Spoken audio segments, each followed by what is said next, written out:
On September 13, 2011, Thomas Kean, chair of the 9/11 Commission and former governor of New Jersey, gave a lecture for the Drew Forum, a series of public lectures at Drew University located in Madison, New Jersey. We Are Change was tipped off to the event by YouTube user FreedomFighter28 and attended. After the lecture, a question and answer session was opened up to the audience when We Are Change asked Thomas Kean to address the collapse of World Trade Center Building 7, which was not hit by a plane and was not mentioned once in the 9/11 Commission report. His answer was simply shocking. Building 7 was not part of the World Trade Center. It was next door. And we had questions from probably you and some other people. How did Building 7 collapse then?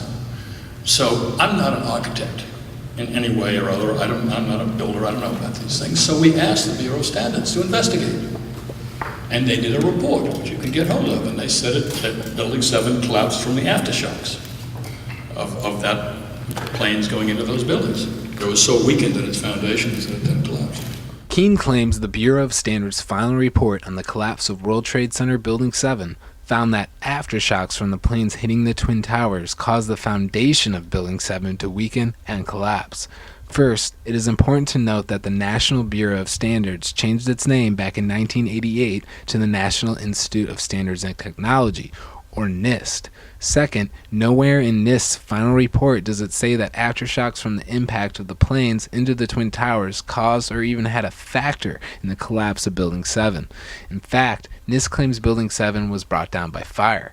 World Trade Center 7 collapsed because of fires. Fire-induced progressive collapse. However, NIST's final report has come under harsh criticism from highly reputable sources. A recent documentary released by architects and engineers for 9/11 Truth, which you can watch for free right now, details meticulously the flaws and illogical conclusions brought forward by NIST. NIST would have us to believe that these was a typical office fire, scattered office fires, if you will, that brought this building down. Steel structural frame buildings, high-rise buildings, simply do not collapse due to fire.